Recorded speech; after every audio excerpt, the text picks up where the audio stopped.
Bonjour, nous entrons dans cette session philosophique intitulée L'amour de la vérité. Dans notre étude sur l'amitié, après avoir posé la question « Qu'est-ce que l'amitié ?», nous allons tenter de répondre à la deuxième question concernant l'amitié « Quelle est sa structure ?» Quelle est la structure d'une amitié ? La rencontre d'une personne que l'on choisit comme ami entraîne à un moment précis, choisi, un choix réciproque, principe de cette relation éthique fondamentale.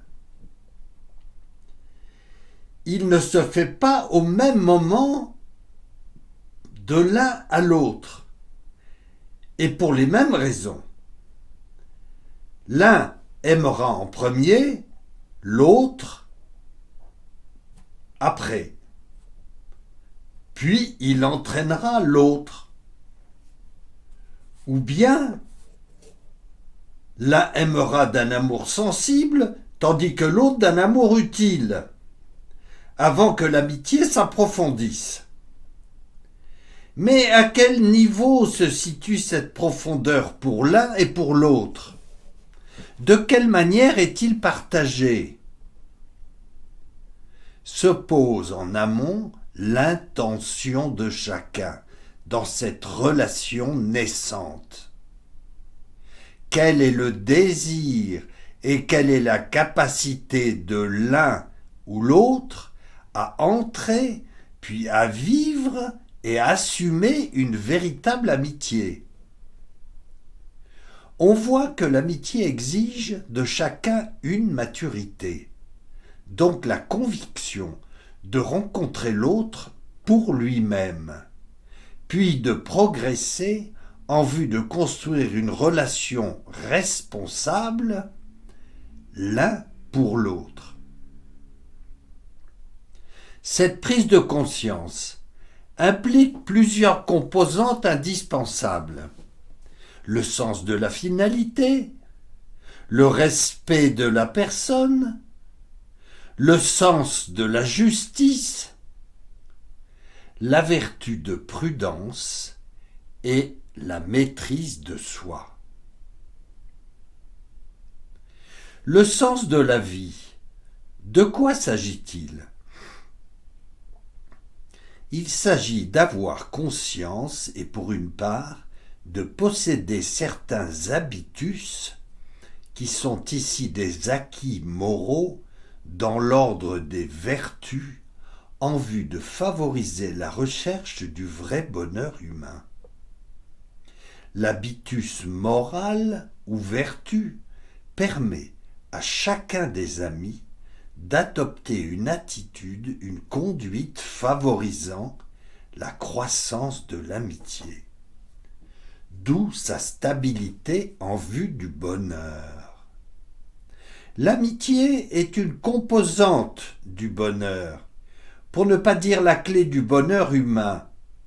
Elle ne peut y conduire que si les amis édifient leur amitié sur un fondement donnant un sens authentique à la vie de chacun ou à leur vie commune, selon leurs choix et leurs états de vie personnels. Il ne faut pas considérer l'amitié dans la seule perspective d'une union entre un homme et une femme dans le mariage. Il est évident néanmoins qu'elle représente la situation à laquelle on pense souvent.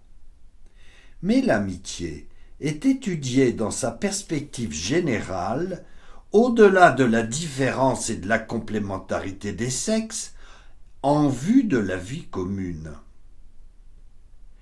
En effet, une amitié spirituelle n'engage pas de vie commune, de relations physiques entre les amis.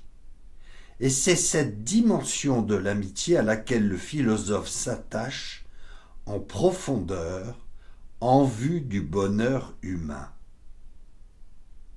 L'ami donne sens à la vie de son ami en découvrant sa propre finalité et le bien qui le lie à l'ami. C'est le propre de l'amitié spirituelle de favoriser la prise de conscience réciproque du sens de la finalité. Sa découverte dans l'échange et le partage de vie sur le chemin qui mène à son sommet des diverses finalités de la vie à l'ultime finalité dont le fruit réside dans le bonheur. Par conséquent, la recherche de la finalité doit unir les amis pour progresser dans leur amitié, sinon ils risquent un jour ou l'autre de se lasser ou de se limiter par manque de vérité. Le bien peut se comprendre à différents niveaux. D'une part, le bien qu'on utilise et le bien qu'on aime. Le bien comme finalité intermédiaire. D'autre part, le bien aimé pour lui-même, le bien fin. Le bien en tant que finalité ultime. Il est nécessaire de saisir, quand il s'agit de la fin ultime, qu'elle est aimée pour elle-même.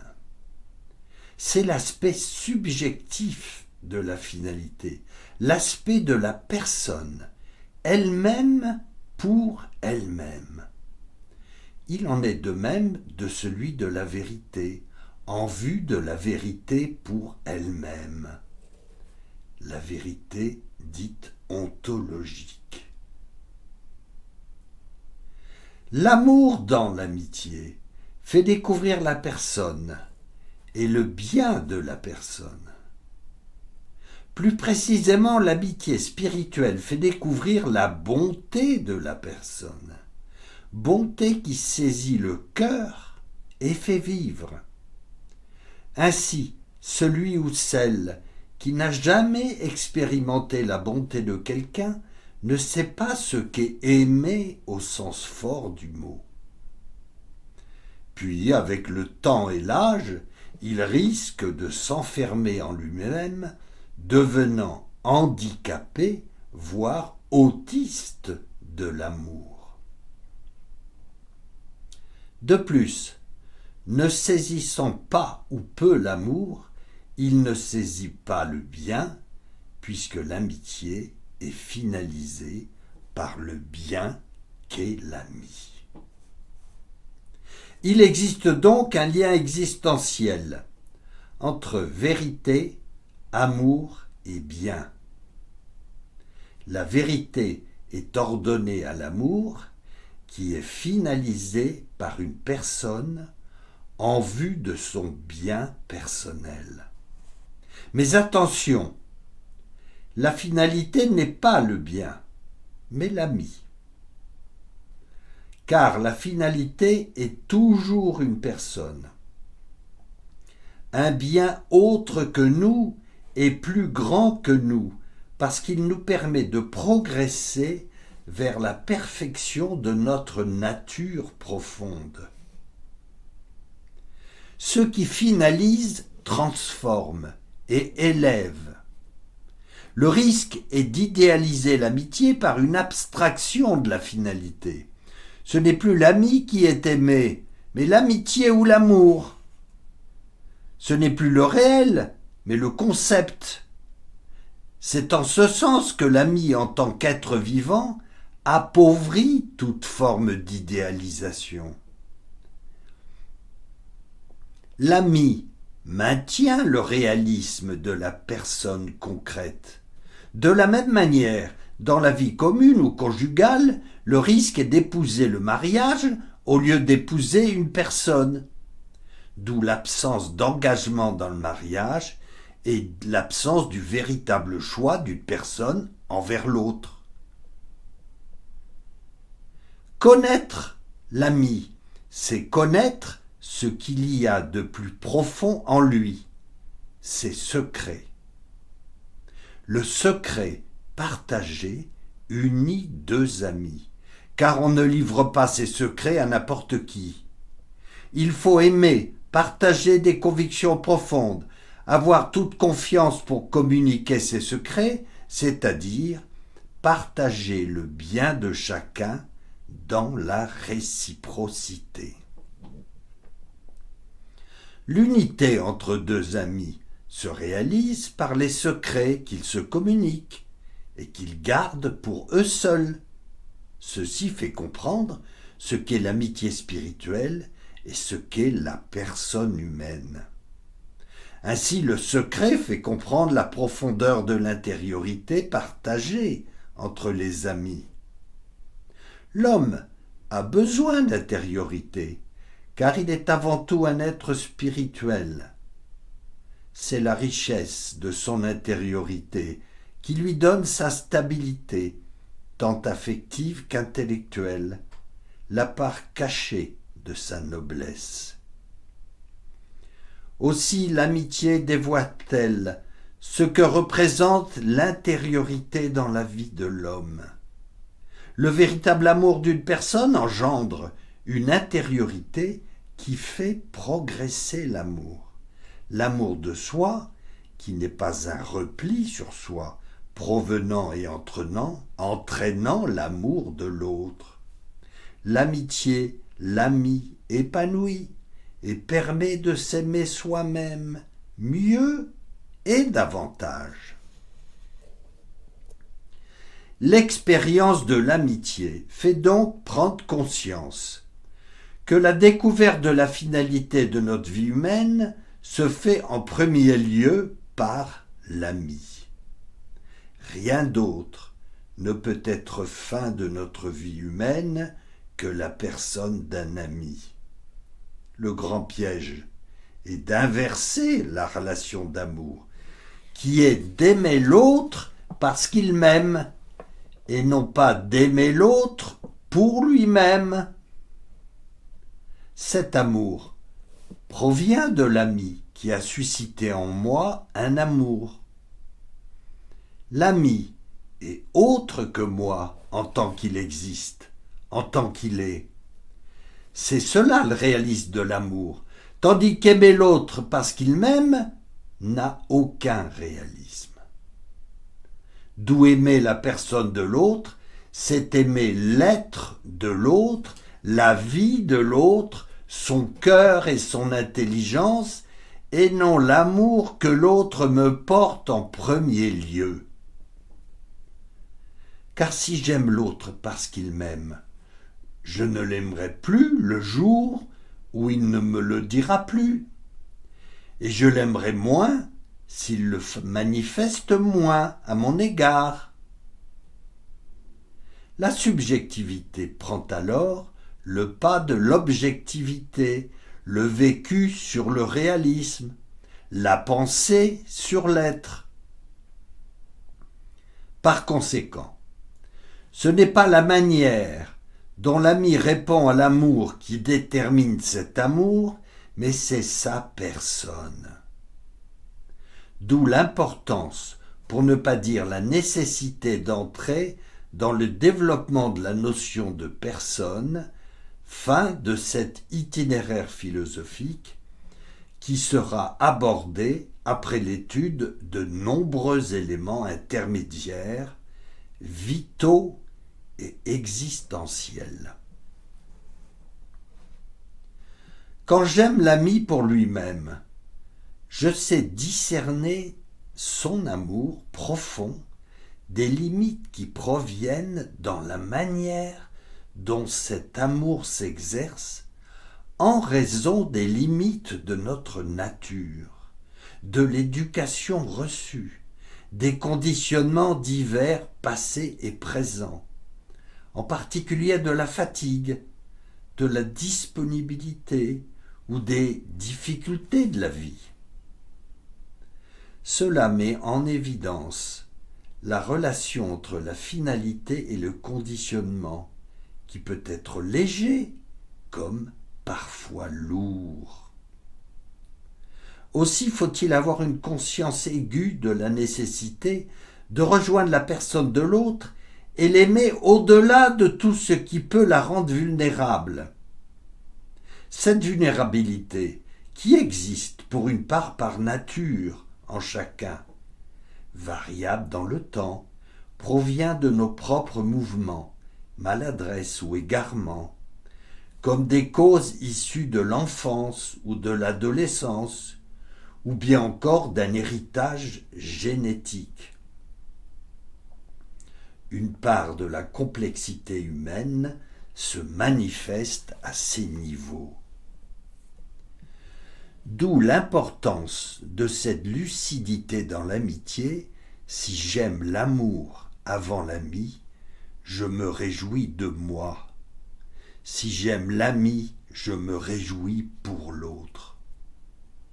La véritable amitié me sort de moi-même, m'ouvre à l'autre et me rend relatif à lui dans la réciprocité, parce qu'il devient progressivement mon bien et ma fin. Être relatif ne signifie pas être dépendant au plan intellectuel et sensible.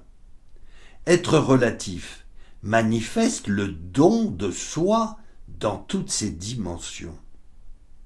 La présence du bien ordonné à la fin me rend conscient d'exister vraiment, parce que, ne me possédant pas, l'ami veut que je demeure pleinement moi-même, c'est-à-dire une personne libre dans sa vie, d'une vraie liberté intérieure et extérieure qui lui permet de progresser et se donner davantage en retour, parce que l'aller est bien présent. Le retour vaut ce que vaut l'aller.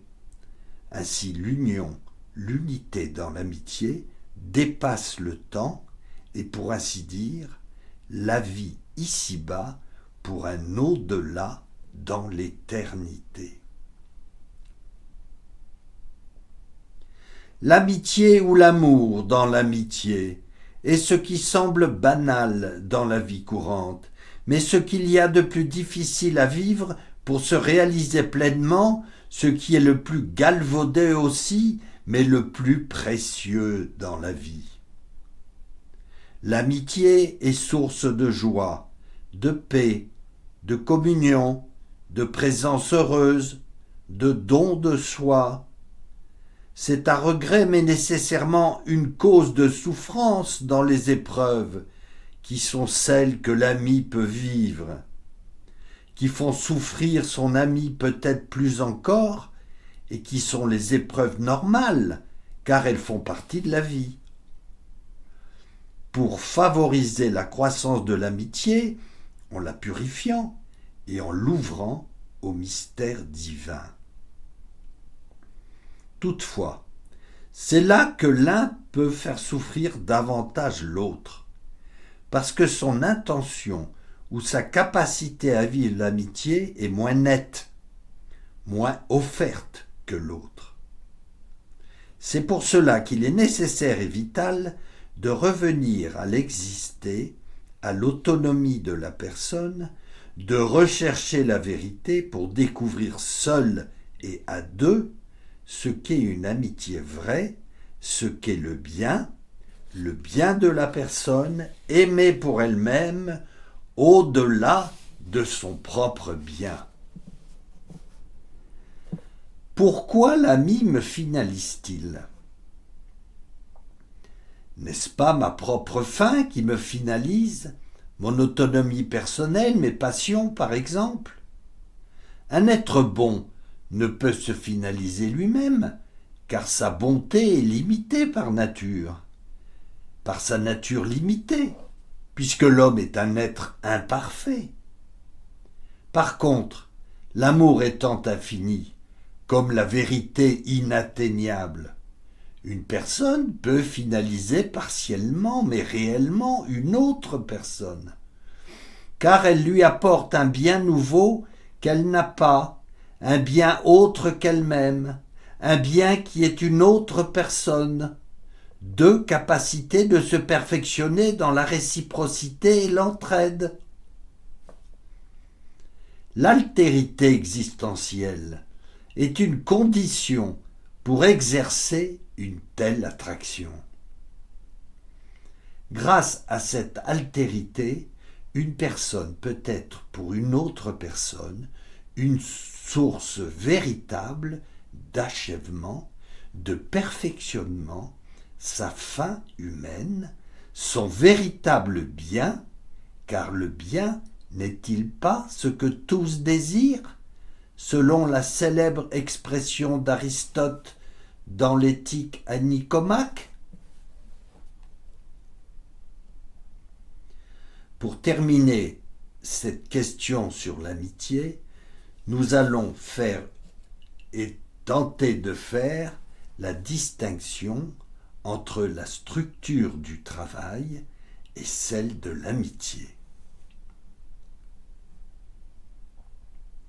Aujourd'hui, morale et éthique n'ont pas la même signification. La morale est considérée comme la manière de se comporter, le respect de préceptes ou de règles données dans des lois ou des traditions. L'éthique semble plus vaste, plus engagée au plan de la liberté et du respect de l'homme, parce qu'elle semble moins normalisée. Cette différence est née d'une certaine dévalorisation sémantique dans l'histoire de la philosophie. Ce sont les philosophes qui ont séparé morale et éthique, comme l'ont été à une époque amour et volonté. À l'époque de la transition entre la tradition au Moyen Âge et la modernité à la Renaissance. On a fait de la volonté aimante une pure volonté d'efficacité à partir de l'époque stoïcienne. On parle de conduite stoïque, c'est-à-dire hors des passions, donc de la souffrance, confère Zénon, Sénèque, Épictète au IVe siècle avant Jésus-Christ. Éthique et morale ont la même signification qui est de découvrir l'activité pratique de l'homme tant pour lui-même qu'avec ses semblables en vue du bonheur, déterminé par le bien personnel puis le bien commun dans la dimension politique. Revenons pour finir sur ces deux premières expériences pratiques, l'amitié et le travail. Ont chacune une structure qui leur est propre. Ce qui les distingue est capital à comprendre pour éviter toute confusion entre ce qui est propre à l'homme dans l'amitié et ce qui lui est propre au travail. Toute confusion risque l'absorption de l'une par l'autre. Le risque n'est-il pas de faire de son ami son œuvre d'art, en particulier chez les artistes? La structure du travail comprend 5 moments, rappelons-le. L'expérience, l'inspiration, le choix des moyens, le projet, le travail proprement dit, le jugement sur l'œuvre réalisée. Si nous regardons la structure de l'amitié, il n'y a pas d'inspiration, mais une intention qui est en rapport avec l'orientation de vie. L'inspiration est de l'ordre artistique, tandis que l'intention est d'ordre moral.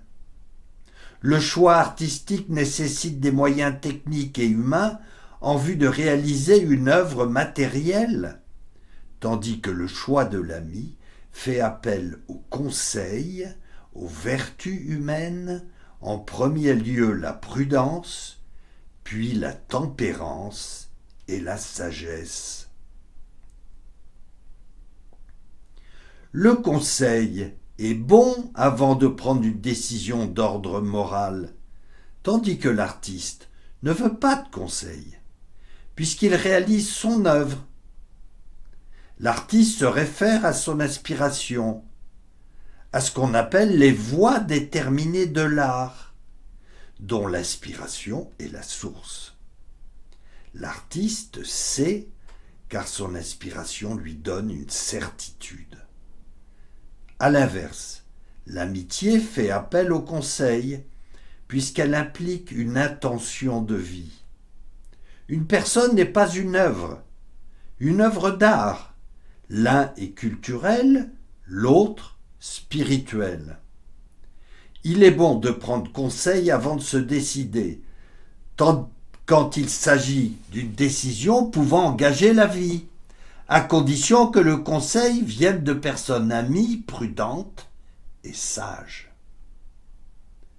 Enfin, l'amitié est finalisée par la personne de l'ami, rappelons-le, c'est-à-dire un bien humain, tandis que le travail ou l'art est finalisé par une œuvre ou un bien utile.